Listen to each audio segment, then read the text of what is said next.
Finally, talk radio that doesn't kiss corporate ass. Ha ha! Yes! Score! Score! This is TalkNetwork.com.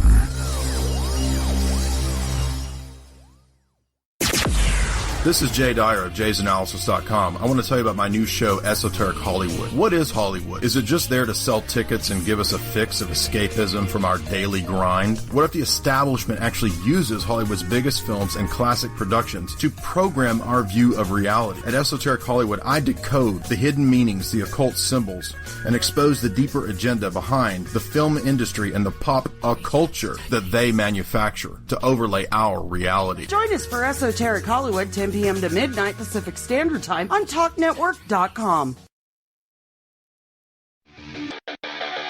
I'm Mike Adams, the Health Ranger, and I've just launched a whole new line of survival and preparedness gear called Ranger Gear. No way!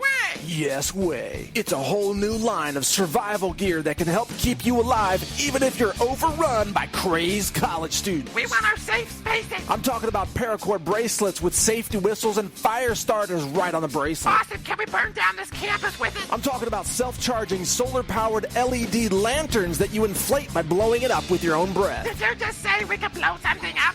I'm talking about an emergency fishing kit wrapped in paracord attached to a carabiner that you can carry anywhere. Why teach a man to fish when we're all living off the government? Yeah, and I'm talking about an extreme multifunction survival shovel with different tools embedded in each section of the handle. Can we use it to dig up all the dead bodies left by the Clintons? Find all this Ranger gear and much more at store.talknetwork.com.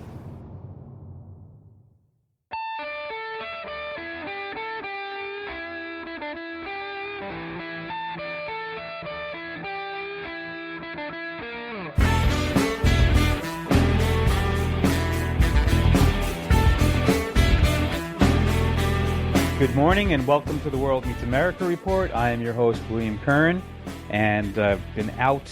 I had a flu. We had a couple of recorded shows. We're back in action, and today we have something that if you are a consumer of the mainstream media, you will consider perhaps incredible, outrageous, or even insane.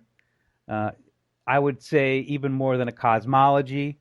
This is about a social phenomena, even if you consider it impossible. I urge you to listen because it is going to be an interesting program. We have tonight one of the leading advocates of a theory that most people thought was put to rest when Ferdinand Magellan circumnavigated the globe between 1519 and 1522, and here I refer to the flat earth theory. Now, for those unfamiliar with its earlier incarnations, I'm going to give you a lightning history tour, and then we're going to bring on our guest, Mark Sargent. Now, as far as we know, from at least the 7th century BC, Egypt and Mesopotamia, or in other words, Iraq, Syria, and the Gulf Arab region, the world was portrayed as a flat disk floating in the ocean. At about the same time, in the 8th century BC, the great epic poet Homer is credited for writing, quote, Okeanos, the personified body of water surrounding the circular surface of the earth, is the begetter of all life and possibly of all gods, unquote. Ancient Hindu, Jain, and Buddhist cosmology held that the earth is a disk consisting of 4 continents grouped around a central mountain, Mount Meru. The ancient Norse and Germanic peoples, including the Vikings, believed in a flat earth with the earth surrounded by an ocean with the axis mundi, a world tree, or a pillar in the center. In China, the prevailing belief until the introduction of European astronomy in the 17th century was that the earth was flat and square while the heavens were round. Sometime during the 1st century AD, in other words, just after the time of Christ, Chinese astronomer Zhang Heng described the heavens as spherical, quote, the heavens are like a hen's egg and as round as a crossbow bullet. The earth is like the yolk of the egg and lies in the center, unquote. In some places, though, the idea that the earth is round caught on as early as the 6th century BC. Pythagoras, the father of trigonometry and, of course, the Pythagorean theory, recognized the earth as spherical, a view that spread rapidly among the ancient Greeks. Around 330 BC, Aristotle maintained that the Earth was a sphere. At around 240 BC, we have the first known estimate of the Earth's circumference from the father of geography, Eratosthenes, who guessed it was about 39,000 miles, which is mighty close to today's estimates. By the 2nd century AD, mathematician, astronomer, geographer, astrologer, and poet Ptolemy had drawn up maps of a curved globe and had developed a system of latitude and longitude that we still use today. Let me finish with this brief history by saying that most modern historians now say that what we were taught in school, that Christopher Columbus had to battle state and church to prove the earth is round, is false, and that as far as I can find, this was part of an Enlightenment scheme to discredit the church. Remember that the Enlightenment people, or people who favor science, Descartes, these folks were sort of at war with the church. Most educated people at the time, according to what we are now told, believed in a round earth. In fact, there are many reports throughout the period of flat earthers being harassed for their beliefs. And one could say it's happening again today. All of which leads to my introduction of this morning's guest, Mark Sargent. Mark is perhaps the world's leading advocate of what we call the modern theory of the flat earth. And as you will see, it has come a long way. Thanks to him, I think it would be fair to call 2015 the year that the flat earth idea began to breach the mainstream media consciousness, with no less than President Obama and EPA Administrator Gina McCarthy repeatedly referring to flat earthers in their public statements, albeit derisively in an effort to lampoon their critics. That is likely due to the efforts of our guest tonight, Mark Sargent, who has been on more alternative media programs than one could count. I was going to say from Art Bell's short-lived Midnight in the Desert, but I found out that he wasn't the person on that show a couple of months ago. To Coast AM, which I know he was on, and TalkNetwork.com's own Truth is Stranger Than Lies. And like the host of Truth is Stranger Than Lies, Patricia Steer and David Weiss, Mark is an articulate and persuasive advocate of what he believes. Mark Sargent, welcome to the World Meets America Report. Thank you very much for having me. It's a pleasure to be here. Mark, would you have any comment on that brief history that I provided there? No, that's probably one of the most comprehensive histories I've heard for an intro. That's fantastic. Well, I tried to summarize, but it was hard. It's good. You did a nice job. Mark, you find yourself in the middle of a media maelstrom. Mm-hmm. You know, a lot of this is due to the incredulous response most people have to even the mention of a flat Earth or the flat Earth theory. Now, one of the very impressive things about you is the way you handle this incredulity. And I wanted to ask you, why do you think people who, are entertain theories like interdimensional reptilians or the Illuminati, why do you think their heads explode the moment they hear any discussion of the flat Earth theory? An excellent question, and the reason, and my head kind of exploded when I heard it the first. Leo, like anybody, I didn't wake up one day and said that I was going to be into flat Earth. It's because of two reasons. One, the first one is because of the conditioning we've had since we've been very, very young. It is the only conspiracy which we debunk to children, meaning we don't tell anybody about JFK or Pearl Harbor or a Trade Center or anything like that. But we do put a globe in their classroom when they're 6 years old, and we leave it there for their entire school career. So when they come out, of course they know the Earth is round. They've been looking at it their entire lives. And the other reason why people get so upset about it and why it's so polarizing is because it is the one conspiracy which you can't get away from. You can't run away from this one. You could ignore it. But you can't hide from it forever because it messes with literally your world. So if you don't want to deal with the World Trade Center, fine. You can put it out of your head and you may never have to worry about it ever again.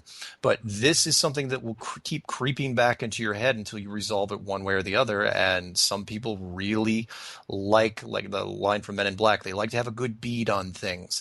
And having their world messed with, that rubs people the wrong way. Mm-hmm. Well, I guess what you mean is that if you buy into the flat Earth theory, that means that necessarily a huge number of things have to be considered lies or a hoax. Exactly. Well, we'll get to that in a second. But I wanted to ask you, Mark, who was the person who came out first on this and began to shout it from the alternative media rooftops? I mean, you're the first person that I think, maybe you're not, but it seems like you're the first person to really get a huge amount of attention. Who was there? Somebody before you? Yeah, there were a couple of people before me. The one person that really talked about it back at least 3 or 4 years ago was a guy named Matt Boylan, Boylan, out of Montreal, Canada, who was an artist that claimed when he was 25, he's about 38 now, but when he was 25, he was hired out of college by NASA as a freelance photorealistic painter, and that he was told during a high-level party out in the eastern United States that the GPS system didn't work out in Antarctica because the world was flat.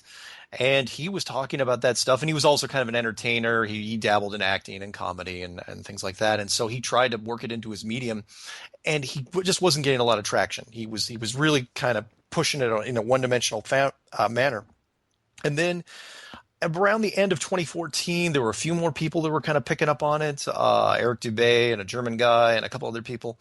And then I came along, and in February of 2015, what I did was I really took a message that I thought was, I mean, I'm not going to take credit for the Flat Earth movement, obviously. I mean, it's been around for hundreds of years. But what I did was I looked at it. I thought it was coming across a little staticky, and all I did was walk up to the radio, turn it half turn to the right, came in clear, and it really resonated with a lot of people because of the message. I broke down the whole Flat Earth movement into a series of clues called Flat Earth Clues, and put it on the website called enclosedworld.com, and put everything up on YouTube. And that's where I'm going to take credit for at least the clarity of it. So I mean, and you were asking to prove or to show me or so you're asking anyone to prove to you that the Earth is round. Yeah, the clues were basically a long version of a simple question, which was the question I put out to everybody on the internet, which was, okay, I'm having problems proving it's a globe. Can you prove it's a globe to me? And when I put it out there, it should be easy enough to prove, because there should be mountains and mountains and mountains of evidence from science and or the space organizations around the world. But the more I looked, and the more you will look, you who are listening right now, you look into it, you realize that those mountains of evidence just aren't there. It's all smoke. It's all fog. And when you're going to start rifling through these boxes and realize that they're all empty. And then you've got to ask yourself, why? Why are all these boxes empty we should be able to prove the Earth is a globe in 2 seconds? And here we are at the beginning of 2016, and this thing just keeps getting bigger and bigger and bigger, to where now, the scientists, Neil deGrasse Tyson, avoided the discussion at all costs. He will not be on the air with me. I read the email chain. His producers will not put him on the air with me because there's too many questions that science cannot answer. Most of them have to do with space and things that are tied to NASA, but there are some that are here on the ground, which they also have a hard time with. And so, Mark, so in other words, you've been into this for like a year and a half. Yeah, about a year and a half. Or something like this. Yep.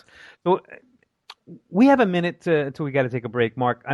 Does your profession play into this at all? Your previous profession, or no? I was not a science geek or a math geek or anything like that. But what I did do was, and people know this from me. I used to play games for a living, computer games professionally, back in the late '90s, and then I turned into a software tutorial. So I would train people in proprietary software. Classroom settings, and break it down for them for companies. So where I could teach anybody, basically I could make things that were difficult. If I learned the system well enough, I could break it down and boil it down to where even the average person on the street could understand it. And that really, really helped me with what I'm doing now with this, because I took a fairly complex concept and made it very easily digestible, which again is why it's resonating so well. Mm-hmm. Okay, so in a minute, we're going to be back with Mark Sargent, advocate of the flat Earth theory, and we're going to get into this, the explanation of how this can be and what it entails. This is William Kern from the World Meets America Report.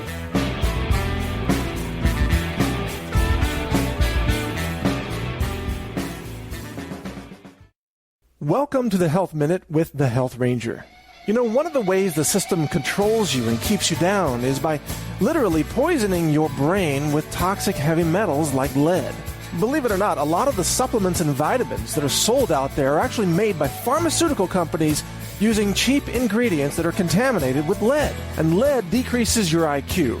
The more you eat, the more dumbed down you become, and that's what the system wants. But if you want to explore your maximum potential as a creative, divine, unique individual, you need to keep your mind free of toxic heavy metals like lead. And that's my specialty. I run a lab where we test all the supplements and superfoods that we offer for all the heavy metals, including lead, mercury, arsenic, and cadmium.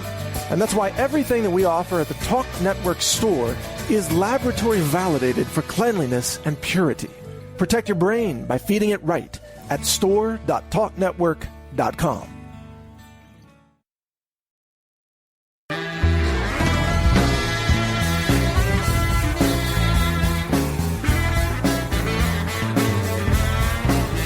Welcome back to the World Meets America Report. We're talking to Mark Sargent, who I think is probably one of the world's leading advocates of what we will call the modern flat Earth theory.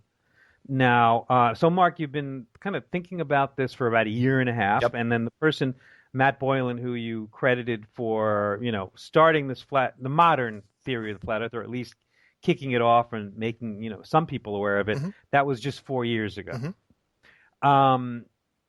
So is there any data suggesting about how many people are now adherents of the modern flat Earth theory? Do you have any idea? It's a tough one because as far as metrics go, there's a lot of people that are what I like to call them in the flat Earth closet because it's such a controversial, it's such a polarizing subject. There's tons of people I get emails from that they can't tell even their own families because they're afraid of being ostracized.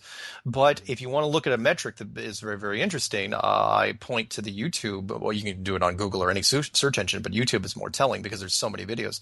And that was when you typed in flat Earth into YouTube back in or as early as February of 2015, you got maybe 40,000, 50,000 relevant hits. But if you type it in even as of today, right now, beginning of 2016, it's about 2.4, 2.5 million, which is a massive increase over less than a year. Well, I'm obviously anyone would be happy to have that much attention to whatever their cause might be. Yeah. Just let's talk briefly about the conspiracy that the flat Earth theory requires necessarily. And I'm sure you would agree that the scale and monstrousness of the deception would have to be unprecedented. Who is behind it? And I'm talking about the deception and what are their motives in your mind, or as far as the people who believe in the flat Earth theory are concerned right now? Sure. The two parties that would have been privy to the original deception would have been back in the 1955, 1956 Operation Deep Freeze, the United States, and then the Soviet Union, where, and this is the flat Earth theory kind of unfolding here, where we believe that they actually found down in Antarctica the edge of our world, literally the edge. I'm not saying an edge where you can fall off, but definitely a barrier to where we couldn't cross it. And they made the decision back then to seal it off from the public, meaning, do you tell the public, if it's like a Twilight Zone episode, that the world isn't round? What would that do to shake up people around the world? And it would shake up a lot. Their motivation basically is to keep the status quo as long as possible, meaning it would be such a massive paradigm shift, both educationally, economically, spiritually. I mean, imagine if you gave the big five religions of the world, Judaism, Hinduism, Buddhism, Islam, and Christianity, if you gave them all the Holy Grail at the same time, you gave them proof of intelligent design, all of a sudden science would start backpedaling because religion as a whole, those five religions make up 80% of the population. That's true. So in other words, this would necessarily give credence to the idea of intelligent design. Oh yeah, absolutely. Because if there's a barrier, then the barrier was built, and if it was built, then it was built by a creator. It would be extremely tough to be an atheist. I'm not saying that you should follow any one major religion, but it's going to be tough to be an atheist if there's a handprint on the wall, that happens to cover you. So in other words, there's this push for disclosure is also going on amongst people who believe that the government has been hiding the truth about UFOs. That's a huge thing going on right now.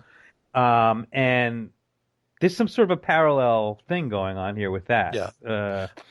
So do you guys have a theory about the intelligence behind this box that you say that we're living in? Is there any theory about what or who that might be? Oh, sure. And of course it's tied to the whole alien thing because it makes it so much more easy. It's much more intimate, meaning that, I have no doubt. I mean, that there's spaceships flying around and there's things flying around in there. But are they coming from light years away or millions of miles away? No, I don't. I think they're either coming from just outside this structure, or they could be inside with us, living underground, or parallel to us. They could be interdimensional. As far as who built this structure, and by that, you want a definition of it, look up the Truman movie from 1998, because that's about as close a definition as you're going to get. One side says it's the divine, that it's intelligent design, the handprint of God. The other side says that God subcontracted it out to an advanced civilization, which still leads, then we're talking about blurred lines, is an advanced civilization similar to, do they have God-like properties? Well, I mean, if you break down all the major religions and, the question of God, you still come out with this same. There's an administration. There are individuals that aren't human involved. So even if you're taking it from a religious point of view or from the point of view of people who believe in aliens, there's not a hell of a big a difference. I know it shocks people who are religious, but and I've done this before. I've spoken to people who are Jewish and Christians about this, and basically I say to them, you believe that there is a system, there's an administration, there are individuals that come in and out of this dimension and communicate with human beings. It's kind of, is there a difference? I don't know. Oh, exactly. Yeah. If the creator of this world actually flew around in a big golden spaceship, does that make him less godlike or more godlike? It's a tough call. Well, I mean, as soon as you explain things, the idea of God is over. Yeah. And if you explain there's a system and administration and who's part of it, then that whole, the trappings of that sort of fall away, I think. Yeah. So, in other words, the general belief is there's an alien intelligence behind the situation here. Yeah. We're in the middle. We're in this box. This is like some sort of a bio experiment. Yeah, a terrarium combined with a planetarium, combined with some really advanced technology. It's a fantastic design. I know we don't have the time to go into great detail on the show, but it's amazing design and detail work. Okay, that's pretty interesting. So, what you were saying earlier was also quite interesting. So you're saying that the people who are keeping the secrets of the Antarctic secret, they're keeping this concealed from the public. That would be the spacefaring. And were we talking about space before, or were we just talking about the Antarctic? Well, it's both. I mean, I wanted to ask you about the Antarctic, but in terms of space, that's part of this. Oh, absolutely it is. The fact the entire space program as we know it is false, and what we've been told about it is completely false. So the Antarctic has been kept from the public, and the truth about space has also been kept from the public. Yes. So what is the truth about space in terms of the flat Earth? In terms of the flat Earth side of things, the whole subject of space is not what you think it is. If we are living in a giant planetarium, if we are living in a giant structure, with a domed structure, which we cannot get out of, then everything you've been told about space is wrong. And I'll go even so far to say that the entire space program, starting with NASA in 1958, the entire reason it was built, it was created, was to keep the world from you. Meaning they knew full well in the late 1950s what the world what it looked like. But in order to keep the public from it, they had to militarize the sky. Normally I'd say space, but let's just call it what it is. They had to militarize the sky and restrict access strictly from a military point of view, and that's exactly what they did in 1958. NASA came on the scene. And the Soviet Union, they started up their rocket program. Not only that, but then they were doing high altitude nuclear testing from 1958 until 1962. The Russians and the Americans. 1959, they announced the Van Allen radiation belt. That was from NASA, where they basically say, oh yeah, by the way, And, you know, there's a little truth in just about everything you hear. It's like, oh, yeah, there's a big radiation thing hovering over you. You should never, ever go up there, even though they ended up trying to go through it themselves and never explained how they did it, 10 years later. And the same year they announced the ban on the radiation belts was the same year that they announced the Antarctic Treaty. Much, much less fanfare, which they go down and they say, look, the Antarctic is now going to be off limits from every corporation in the world from now until the end of time. And basically it says that no matter how much money you make, no matter how much money you try to spend on lobbying, your corporation does not get to go down to Antarctica and set up shop ever. And it just didn't make any sense. In 1959, environmentalism, it wasn't even a concept. Greenpeace wasn't even founded until 1971. And there were nations trying to rebuild from the Second World War. United Kingdom and Russia were the prime examples. You're telling me that they couldn't get in? When has anyone ever seen a unilateral treaty to where if you become an economic power, if you start up one that's called Kernlandia, right, and you become this trading partner of the world, you immediately, this treaty is put in front of you and you have to sign it. And you say, what am I signing? Oh, yeah, by the way, you can't go to Antarctica ever. And you aren't even allowed to question it. You aren't allowed to petition it, and it was amazing. So there's these big, sweet, look it up. Don't take my word for it. Look up the sweeping moves that were made in this world from 1956 until now. More specifically, that was Operation Deep Freeze. Operation Deep Freeze from 1959, 1956, the last public mission of Admiral Byrd's career before he died in 1957. Don't think that was an accident for any second. Where he goes down there and finds what I fully believe and what a lot of other people believe was the edge of the world. Because in 1954, he had gone on national television. That interview we were lucky to have. It's on YouTube. It was from somebody uploaded from CBS, where he goes on national television and says, "Look, Antarctica is made out of money, and everybody should just start setting up shop. There's coal, there's oil, there's minerals, there's uranium. We'll be going through this for the next 100 years."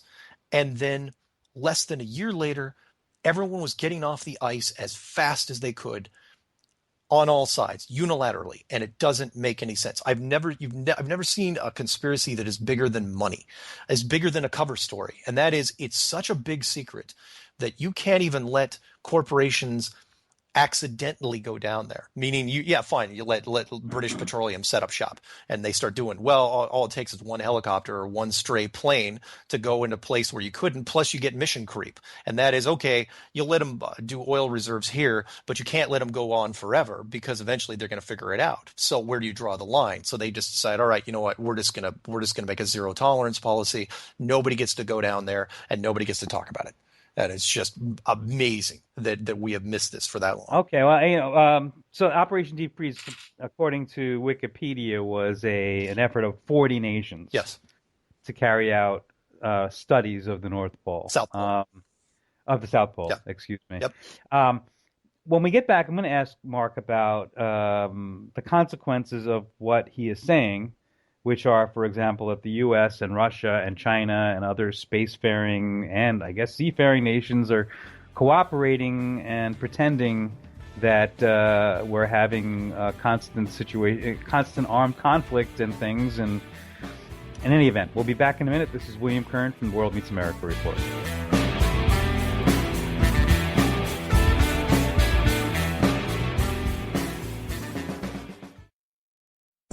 Enerfood by Enerhealth Botanicals, voted best and cleanest superfood by Natural News.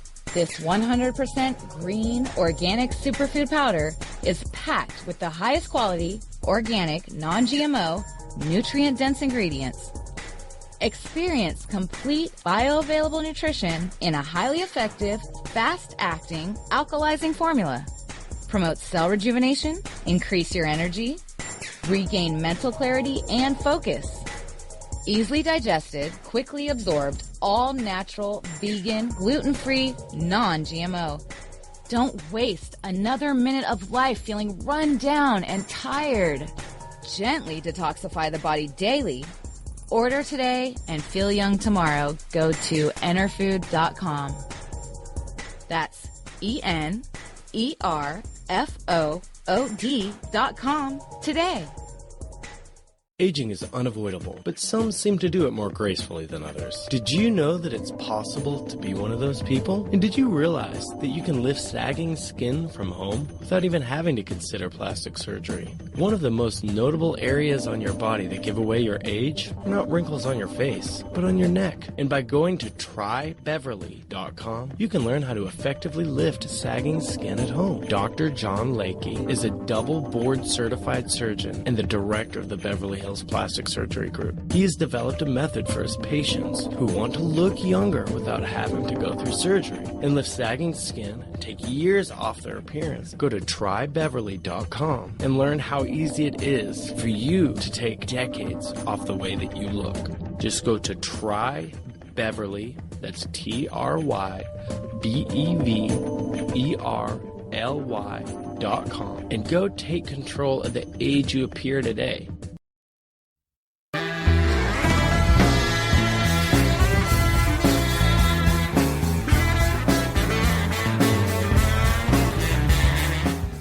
Welcome back to the World Meets America report. We are talking to Mark Sargent, an advocate of the flat earth theory, and he was explaining to us some of the oddities surrounding the South Pole and the treaty that keeps people from settling, investigating, exploiting the South Pole and how odd that is.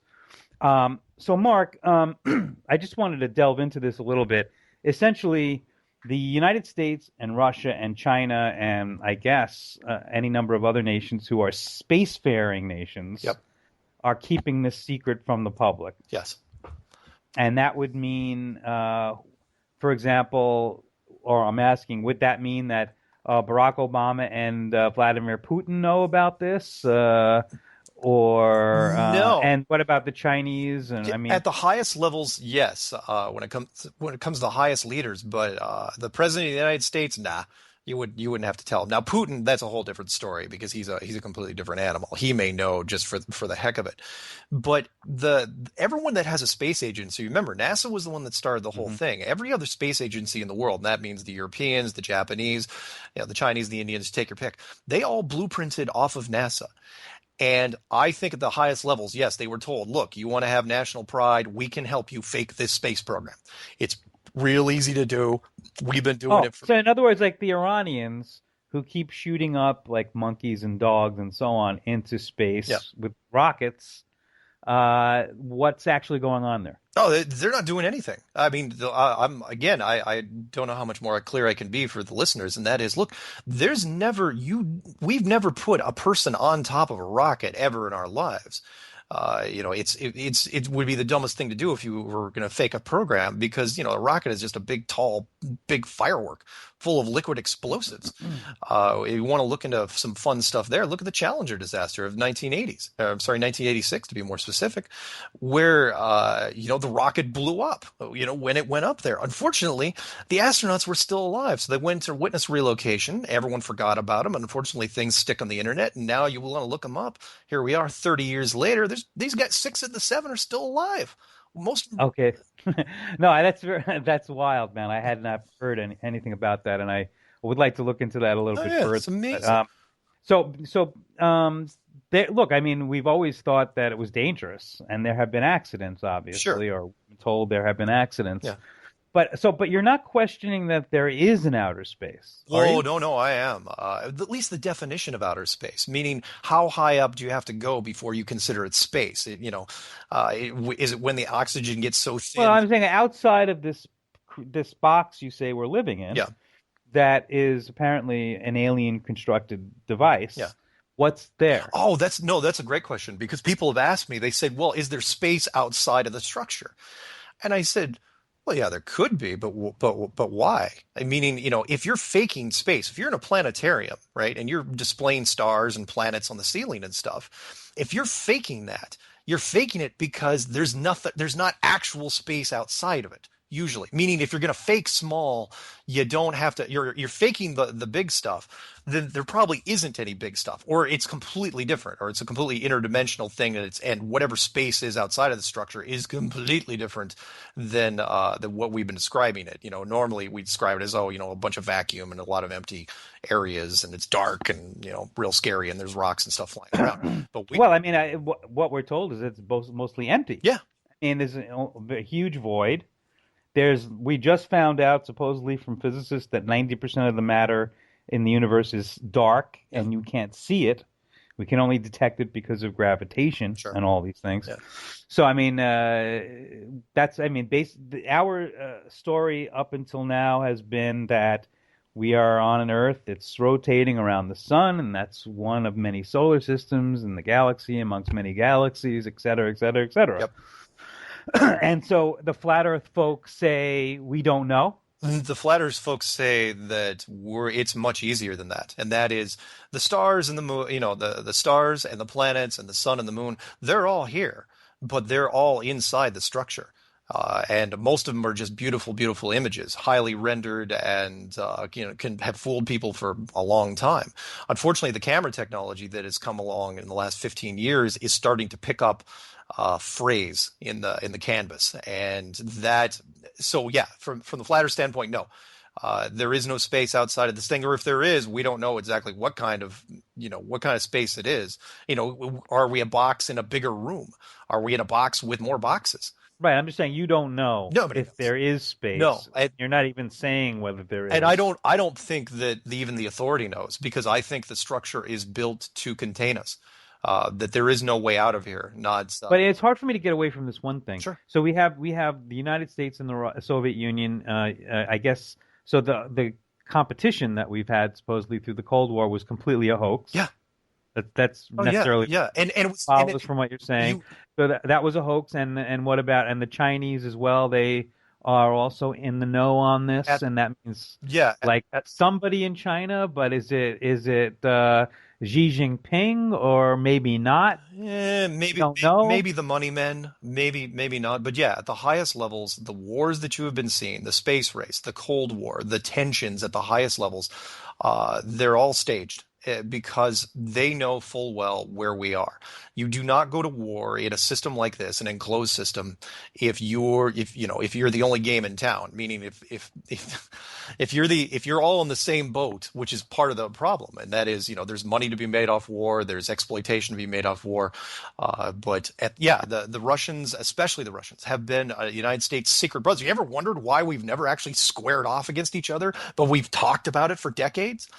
Well, I get the operating theory has been we had nuclear weapons and it would have ended the world as we knew it, so it was sort of a standoff.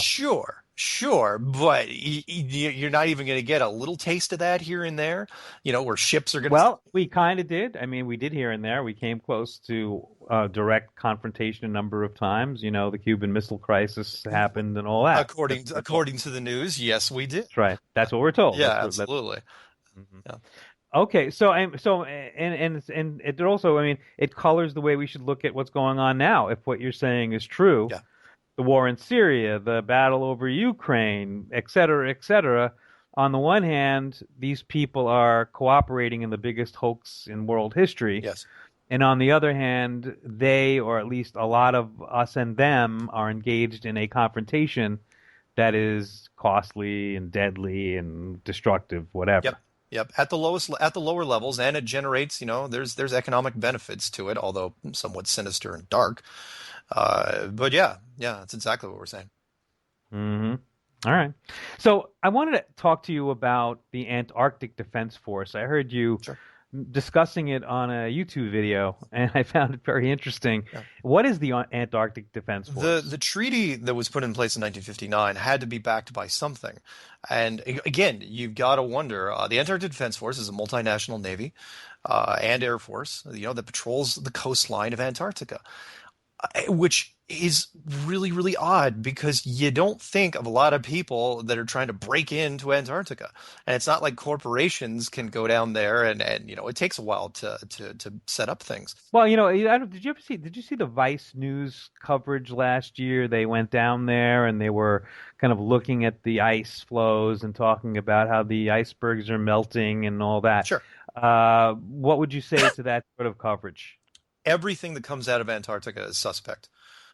When it comes to coverage, everything scientifically, everything militarily. Well, I'm just saying, Vice News. I happen to think of all the news organizations out there, it's one of the more interesting and reliable. They're always trying to cover the things, I think, from the point of view of the people on the ground and what's actually happening. Yeah. They went down there and they did, a couple of programs about how the ice caps are melting and the icebergs are melting and all that. Yeah. So, from your point of view, they really what? They probably were running a story. I mean, you got to remember that even if you wanted to go down to Antarctica right now, you could book a thing online. Cost you about $15,000. Take a while to set up. You got to get the permits. You go out to some of the peninsulas. Take pictures with penguins, and you'll see some icebergs, see some stuff, and you could report back, and everything looks great. What I'm saying is that when you get into the interior, there is an invisible line. Different from Area 51, but no less serious, where you do not go. You are being monitored at all times, and by the Antarctic Defense Force. By the Antarctic Defense Force and whoever else is monitoring the place. And this is like some kind of it's like a pseudo-military force made up of people from... different nations, because they have to share the burden. And even the military, even these guys don't know. Again, they don't know, like say you're flying a fighter plane down there, or you're running a ship, or you're patrolling this. You don't even know why you're doing it. You're just part of this defense force. You're enforcing the treaty. They don't know that there's an edge out there because you'd never want to tell them. Of course, there's going to be some people that know, but it's hidden so far in the interior that the average soldier, is not going to ever be exposed to it. I would like to know how to become a member of the Antarctic Defense Force. It really sounds like a very interesting career idea. Maybe that sounds a little boring. Maybe. I don't think you're chasing away a lot of people. So, Mark, we have like a minute and a half before the segment is over, and then we're going to get into the outer space elements of this. But what you're doing is you're questioning everything we've ever learned about the space program, the history of science, and all of our institutions of state and higher learning. And why should someone at home listening to us take what we're talking about seriously when, like, just about every institution, scientist and historian says they consider this a crackpot idea? Well, at first, don't take my word for it. Do some research for yourself, because this is such a huge topic that you're not going to be able to adjust to it even in a day. It takes normal people multiple days and sometimes multiple weeks, and I'm stubborn. It took me months. But what I'm saying is the scientific principles. I'm not saying that every scientist, that every physicist that's been out there has been dead wrong because of lack of focus on their part. What I'm saying is the foundation, Einstein and Kepler and Stephen Hawking and Newton, they all made assumptions based on a model where the foundation was wrong. And so every textbook that was built since then, and all the revisions to those textbooks, everything, especially, unfortunately, with the astrophysicists and the astronomers that are out there, including Neil deGrasse Tyson, they built their models off of something that was wrong to begin with. Every model started with, the Earth is a sphere, and we're going through the solar system, and that's where we start. Unfortunately, that was never there to begin with. You could not even prove without a shadow of a doubt that it was a sphere until you had the technology to take a picture of it, and that didn't happen until 1957. When you did that in 1957, if you were wrong, what do you do from an academic standpoint, from a science standpoint? Do you really go back to the people and say, by the way, we took a picture up there in a rocket, we're way off? No, you're not going to tell people that. Well, you know that they did have measurements of the curvature of the Earth from Greek times. Sure. Oh, yeah. And that one guy, Eratosthenes, I think his name was. Yeah, that's close enough. He supposedly came pretty close to figuring out to what he's saying the circumference of the Earth is very close to what we think it is now. Sure. So there have been ideas and theories about this. Oh yeah, but it was always math, and unfortunately, the public, which is not necessarily prone to math, which is why chess clubs are so small, is that it's if all you have is math, eventually you got to have visual evidence, which is why again NASA had to do the space program. I'm going to steal a line from Matt Boylan, and that is, sooner or later someone has to take the picture, and unfortunately, you can't just hand people a picture of Earth because they're going to say, "Hey, how'd you take the picture?" You had to create a rocket program to at least give the illusion that you could go high enough to take the picture. And then, unfortunately, they chickened out and they waited. Remember, they went Apollo 8 through Apollo 17 before even taking the picture.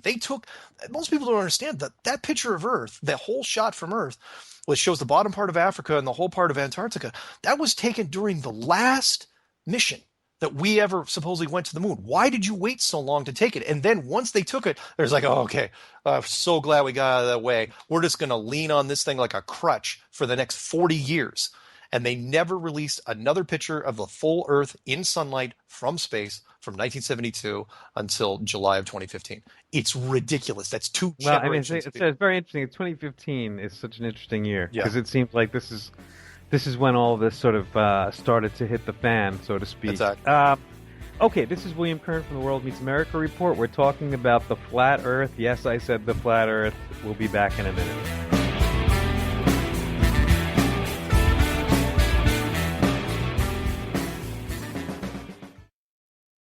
Did you know that all bacteria prefer to live in what's referred to as a biofilm community? Plaque on teeth and arterial plaque are in fact biofilm communities where mixed multi-species infections support each other against the immune system and against antibacterials and antibiotics. Many chronic conditions are linked to some kind of bacterial infection that is actually a biofilm community. Alzheimer's, autism, ear infections, cardiovascular conditions, prostate and sinus infections are all included in these. This means we can have a dramatic effect on our health by incorporating an anti-biofilm agent. Expose the bacteria inside the immune system to natural or synthetic antibiotics by using biofilm-busting ingredients in our food and in our supplements. Go to Ortix.com. Click the Anti-Biofilm Protocol under the Protocols tab. www.ortix, that's ORADIX.com. Ortix.com.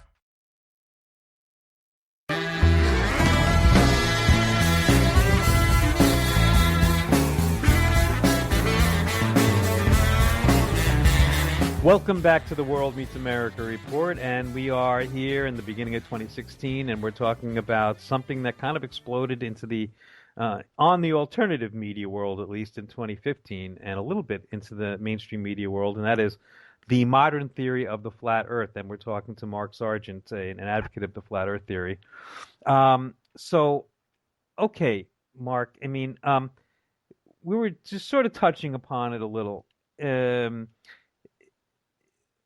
If in the cosmology of the flat Earth, I just want to be clear. So the Antarctic or the South Pole is surrounding the land. Yes. The Arctic or the North Pole is in the middle. Yep. And that's kind of the way it looks. Yeah. Like just generally speaking. Yeah. I think you were touching on this before, but just to be clear again. So what is up there? What is in space outside of this box? Outside we don't of this know. box, we don't know because we can't get out of it. It could be space, but we're not really Could be sure. space. Sure. Could be. Okay. Yeah. So how about GPS systems? Obviously when we use them in cars, they usually manage to get us where we're going. Yep. Don't they depend on satellites to work? And if not, what do they depend on to work? Do you guys think? That's just it. The GPS system, which was designed by the United States Department of Defense in the late 90s, stands for Global Positioning System. Notice the word global there. Supposedly took over and from the old Loran system, which was a land-based system with towers, basically a lot of triangulation and repeating systems. And there were supposedly 24 satellites that circle the globe at all times and give you correct positioning everywhere from the time you go to the ice cream to where your plane flies, on a long distance trip. on vacation. Unfortunately, that GPS system, especially in the southern hemisphere, but in the flat Earth we call it kind of like the outer ring or the outer section, that GPS system doesn't exist. It doesn't follow anything, and I learned that during my research. And you can go online and look on different tracking software, flight tracking software like Flight Aware or Plane Aware or Flight 24. Just take a pick, because they all link to the same system, and that is if you're below the equator and you're flying in a plane, once you get over water, like I don't know, 150, 200 miles, really depending on the terrain, your plane drops off the GPS system. Now, it may be there visually as an icon, but the system itself has no idea where you are. It goes into either approximated mode or estimated mode, and it stays off until you're about an hour away from your destination, in which case you just blink back on the screen magically, and then you land. But since you went from point A to point B and you got there, everyone missed it. So how do you know this? Oh, because I looked it up. It's free. It's not like I hacked into any. So in other words, if you look up what happens when you're in an aircraft. Yeah. But yeah, so what I was doing was I was watching planes that were basically flying from South America to Australia or South America to Africa, basically the three big oceans in the southern hemisphere, the South Pacific, the South Atlantic, and the Indian Ocean. Once you got far enough away from land, those planes just were dropped off the system entirely. And it didn't make any sense because it's a global positioning system. And some people are making an excuse. It's like, well, no, the GPS doesn't work in the southern hemisphere. It's like, don't give me that crap. I go, this is a DoD system. We don't do anything small in the United States. You would set up repeater planes. You would set up barges with towers. You would set up Navy ships that would run repeaters off of them. Don't tell me that for no apparent reason, we don't cover millions of square miles in the southern hemisphere because of a budget issue. When we have citizens flying over these oceans every single day, it didn't make any sense. And it was one of the things that really resonated with a lot of people because when I put it out there in Clue 7, and then I did a follow-up to it in Clue 9, it was amazing. And to the point where people initially I'd said that they're deliberately not tracking them because the maps are, because they don't want to show people the actual routes. Because if it's a flat map, the routes that your planes take in the southern hemisphere are not there's no shortcuts on a flat map, so you have to take routes that don't make any sense in a globe. But in a flat map, it makes perfect sense. And I'm not going to do it justice here necessarily over the radio. Okay. But a perfect example would be going from like Rio de Janeiro to Sydney, Australia. There's no reason why that flight from Rio to Australia should go north up through the Middle East or go through, I don't know, Houston or San Francisco or Los Angeles and then come back down to Sydney, Australia. But on a flat map, that hard angle softens into to a shallow dog leg or sometimes just a straight line.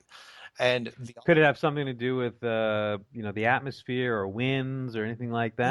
No. The jet stream is nominal at best. The jet stream, at high altitudes they run 100 miles an hour in any one direction, but it's kind of swirling. But it's only 100 miles an hour. You would never make those huge exaggerated trips just for. So in other words, the GPS system it's got nothing to do with satellites. No, and that's where people were coming at me. So are there any satellites? There may not be any satellites at all.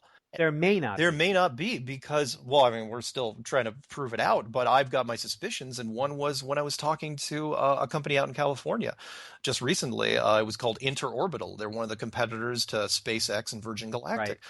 And they said, because I asked them, because I go, if my suspicions are true, then anytime you try to launch a satellite, because remember, you're going to control you're going to control the sky, which means you're going to be the gatekeeper. If you send a satellite up there, you're going to have to let NASA know before you do it. And I said, is that what happens? They go, no, we don't go through NASA. And they go, you go through another agency called the Atmospheric and Transportation Safety Bureau, the ATS, which is basically controlled by NASA. You file your flight plan months and months in advance, like 9 months in advance. You send them all the telemetry data, exactly what you're going to do, and then it's a piece of cake from a government standpoint. But you're convinced that this person actually is involved with shooting satellites into space. This person you spoke to, or no? Oh, from Interorbital? Yeah. It's a real company. So there are. So this is interesting because I hadn't heard about this possibility being acceptable to the flat Earth people that there might be satellites. Well, there might be, but we don't know why. We don't have any proof of it. There's not many people that actually believe that there's satellites in the flat Earth movement because there's no evidence of the satellites themselves. Meaning, why aren't satellites taking pictures of each other? Why aren't any meteor storms knocking any satellites out? Why don't we see any ISS time-lapse footage coverage, which should show satellites? Because remember, these things are highly reflective. I mean, I don't think anyone could look at all of the ISS footage. There's so much of it. I mean, they're always putting stuff out. And, they have interviews with people on the space station every week. And I was going to play you a video of someone, and we'll talk about that in a minute, who was on the space station, Scott Kelly, Sure. one of these astronauts last week. So there's a little more, it seems like you're allowing for a little more of what might be in terms of a space program than I thought you would. No, I'm just saying that. No, okay. From my standpoint, no, I do not think there are satellites up there at all because there's nothing. I have yet to see anything that anyone has sent me. Now, granted, what I'm saying though, when I talk to the people from Interorbital, I'm saying there are wrench turners, no different than on the ground here at NASA. But what about the people who own that company? Oh, they don't know a freaking clue. So they are in this enterprise, and they're completely clueless about what's actually going on. Sure, because they get their money, they send the rocket up. The rocket then, NASA takes over the trajectory, they take over the telemetry, they take over the feed of the data. They till off the rocket, they make sure they know exactly where that rocket's going and take it down one way or the other, and then they feed whoever it is the satellite data that they were supposed to receive. And they just. That's a very complicated affair indeed. It sounds complicated now, but if you've been doing it. Well, I mean, because if you were NASA, you would have to monitor all of these satellites that you are claiming are actually operating but aren't, and providing all this false information from them. Oh, sure, but it's just they're not really. But it's just data streams. I mean, if you're. I'm just saying, it could get to be complicated. I mean, even if you're just a person and you lie about something. Oh, sure. Even in the future, covering it up over and over again, it can become problematic. Agreed. And maybe that, you might argue that is what's happening. Well, yeah. I mean, that's why there's things that are starting to break down as we speak. Mark, let me just ask you, is it possible you're wrong about all this? Sure. It's possible. I mean, it's possible, of course, that I'm wrong. But if I am wrong, and I will not lose sleep over it, but unfortunately, if I was going to be wrong, there should have been somebody to shoot this thing down and shoot me down. Not physically, of course. Back in March of 2015 or April, or why hasn't a single physicist, because people have been writing physicists in universities all over the world now because there's not that many of them, and they've been asking them these questions. It's like, look, you got to address this, and these guys won't touch it with a 10-foot pole. Well, a lot of people that I've spoken to, and I know a couple of scientists myself, they're unwilling even to entertain the idea or give you, attention by appearing with you. No, yeah, I get that, but why haven't we seen anybody at least even put out a statement? A major university professor writing an article saying, okay, here's why the flat Earth movement is so ridiculous, and it's because there are too many questions. Yeah, they can answer some things, with textbook answers, but there's some things they can't, and they don't know what to do with it. Mark, let's suppose NASA decided, oh my God, people are starting to believe in the flat Earth theory. They believe Mark Sargent.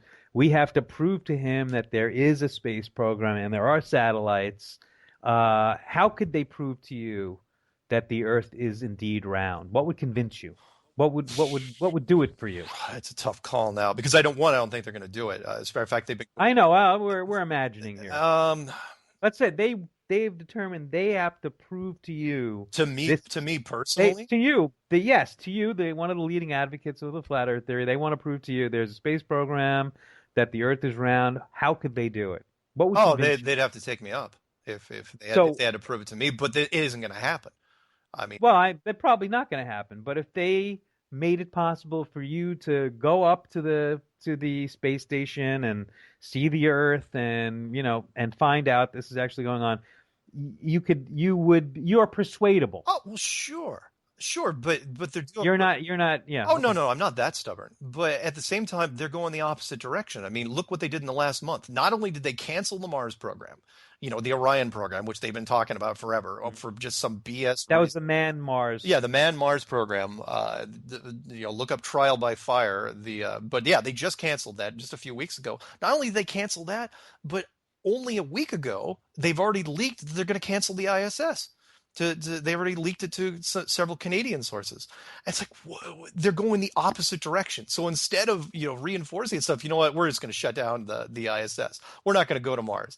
Why would you cancel the Mars program after all the hoopla and accepting the $20 billion budget for 2016? It's ridiculous. They're doing, some of their moves are pretty clever, but there's a lot of moves that are really, really horrible.